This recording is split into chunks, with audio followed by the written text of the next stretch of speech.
आदरणीय परीक्षार्थियों, आज इस कक्षा में हम लोग जानने की कोशिश करेंगे कि विगत 100 वर्षों में विषमकारी कौन कौन सी दुर्घटनाएं घटी, उन दुर्घटनाओं के घटने के पीछे क्या कारण रहा, उनकी किस तिथि और कितनी संख्या में लोग मरे। तो इस सूची में सर्वप्रथम 27/12/1975 375 आदमी जल प्लावन की वजह से चास नाला में मौत हो गई। यह चास नाला इसको कंपनी में कार्यरत है। इसका मुख्य कारण था कि वहाँ 2 इंक्लाइन नंबर 3 और 4 को नए नक्शे पर नहीं दिखाया गया था। 1949 ईस्वी में 2 इंक्लाइन जो 12 साल काम करने के उपरांत छोड़ दिया गया था। उसके बगल में 2 शाफ्ट चाणक 1 और 2 की खुदाई कर 14 साल कोयला लेने के बाद यानी 1961 में 2 खद चाणक को खोदा गया। 14 साल कोयला लेने का मतलब 1975 आ जाता है। जो घटना के दिन 27/12/1975 के दिन ये क्यू बैंड 10 पर हॉरिजन नंबर 1 में ये ब्लास्टिंग करते हैं। समय 1 बजे जैसी ब्लास्टिंग करते हैं उसमें 5 लाख क्यूबिक मीटर पानी भरा पड़ा था, जो कि एकाएक पार्टिंग 2 से 3 मीटर था। वो टूटकर नीचे चला जाता है और सभी लोग जल समाधि हो जाते हैं, सभी लोग मर जाते हैं। दूसरी बड़ी दुर्घटना इतिहास में ढोढ़ी का एक्सप्लोजन है, जो कि 28/5/1965 को हुई है। यह सेंट्रल कोलफील्ड लिमिटेड में अभी पड़ती है। ये ढोढ़ी एक एरिया है सीसीएल की। इसमें होने के पीछे मुख्य कारण क्या था? वो एक ऐसी खदान थी जहां यांत्रिक पंखा, मैकेनिकल वेंटिलेटर नहीं था, गैस की जांच करने की प्रवृत्ति नहीं थी। उन लोग के दिल और दिमाग में बैठा था कि मेरा खदान तो काफ़ी सुरक्षित है, इसमें गैस हो ही नहीं सकता। खुली बत्ती का लोग प्रयोग तीसरी खुली बत्ती का लोग प्रयोग करते थे। सेफ्टी बत्ती या सेफ्टी लैंप का प्रयोग नहीं होता था। अपने प्रकाश के लिए डिबरी लालटेन का प्रयोग करते थे। ये घटना 1 बजे रात की है। लोग अपने माचिस से जलाते हैं, तिल्ली से माचिस को जलाते हैं और लालटेन जलाने की कोशिश में ये 1 बजे जैसी माचिस की तिल्ली जलाते हैं, वहाँ उपस्थित ज्वलनशील गैसों में आग लग जाती है। इस घटना के 15 दिन पहले से गैस का रिसाव हो रहा था। मीथेन गैस पूरे भरे पड़े थे, पूरी खदानों में, पूरे समस्त खदानों में एकाएक आग लग जाती है। पहले तो गैस का एक्सप्लोजन, फिर मीथेन गैस का एक्सप्लोजन के साथ साथ ही कोल डस्ट एक्सप्लोजन हो जाता है और सभी 268 आदमी काल के गाल में समा जाते हैं। इसी प्रकार एक्सप्लोजन का 18/12/1936 में 209 आदमी ओईडी में ईसीएल जो बंगाल कोल कंपनी लिमिटेड में पड़ता था। 19/12/1958 को इसी प्रकार 176 आदमी छीनाकुड़ी में मर गए थे, जो ईसीएल में ही पड़ते हैं। अब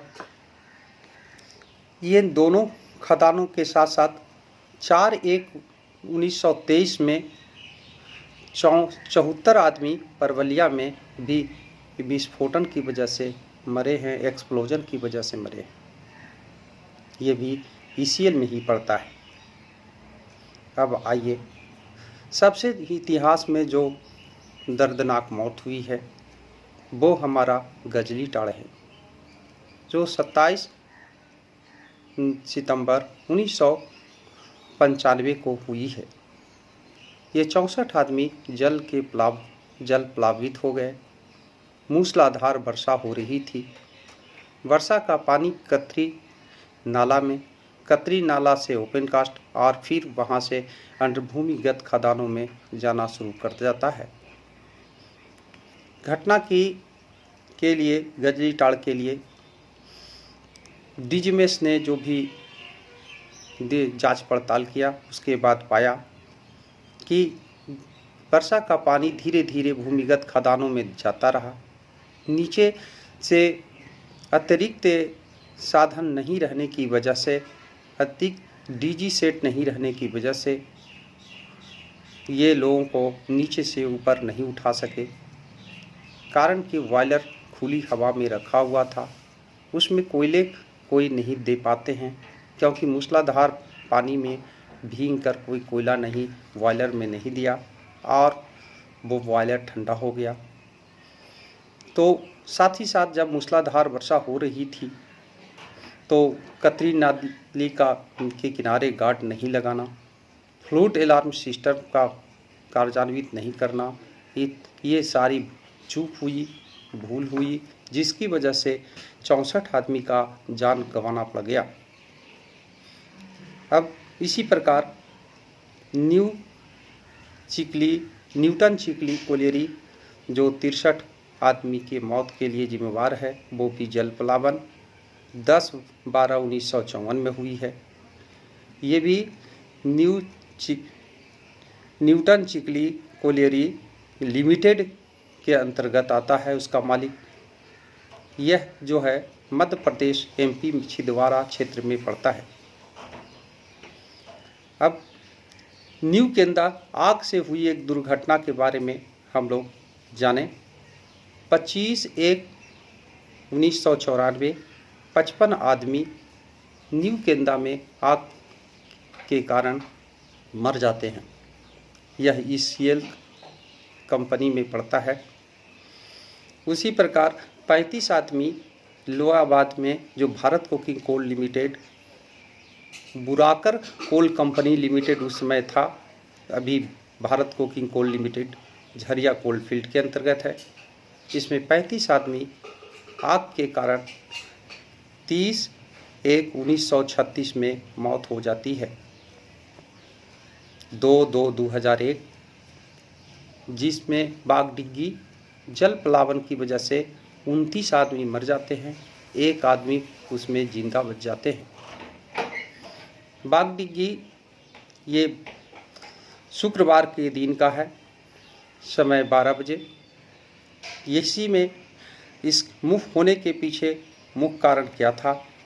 यहाँ का फेस में पानी जमा होने की वजह से नक्शे को 30 डिग्री से कार्यस्थल को 30 डिग्री से घुमा दिया जाता है। एक्चुअल नक्शा उसके 30 डिग्री से घूम जाता है। चेक सर्वे नहीं किया जाता है। भी नोच जल का रिसाव, पानी का रिसाव दूसरे साइड से जयरामपुर क्षेत्र के साइड से बहुत काफ़ी तेज़ी से पानी आ रहा था। 3 दिनों से ब्लास्टिंग रुका हुआ था, तो पार्टिंग चेक नहीं किया गया। जल का भी नोच मेथड से पानी की रिसाव को नापना था, वो नहीं किया गया। तो इस वजह से पानी की संग्रह दूसरे खदानों में जो किया गया उसकी सावधानियां नहीं ली गई, उसके पार्टिंग का पता लगाने का कारगर व्यवस्था नहीं किया गया, जिसकी वजह से ये बागडिग्गी की दुर्घटनाएं हुई। सबसे जितनी सारे आपने अभी तक सुना, सब में मरने की ही बात कही गई है। अब मैं एक घटना बताता हूँ इतिहास के। भारतीय कोयला खदानों में वो महावीर की खदान है, ECL में पढ़ते हैं। वो 13/11/1989 के दिन 13/11/1989 के दिन 65 आदमी बचा लिए जाते हैं।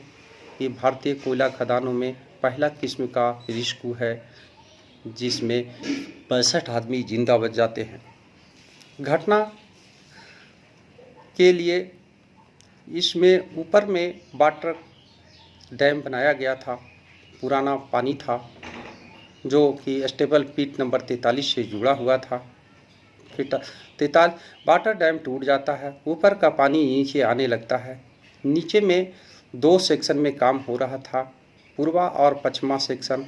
पश्चिमा सेक्शन में तो 161 आदमी और 71 आदमी पूर्वा सेक्शन में थे।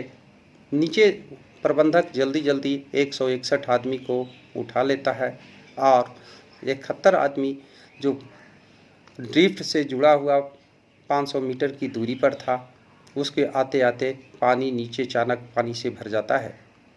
उन लोग वहाँ पर फंस जाते हैं और फिर वहाँ से उन लोग की किस्मत तेज़ थी कि एक टेलीफोन व्यवस्था एक वहाँ से सरफेस पर हो रही थी।